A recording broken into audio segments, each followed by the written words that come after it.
Welcome to our channel 1 to Step, and in today's video I'll be showing you how to log into your CIBC Investors Edge account. Before getting started, if you are new to the channel, please do subscribe and turn on the notification bell icon to get notified every time we upload new videos. Now let's get started. First of all, open your Google Chrome or any web browser. Then on the search bar, type in CIBC Investors Edge login. Once you press enter, you'll see these kind of results. From this, click on the first link.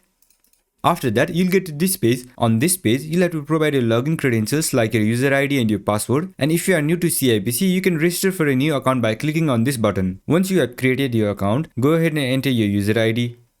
And if you want to save your user ID on this device, you can click on this check mark. And this is not recommended to click if you're using a public or shared device. After that, enter your password.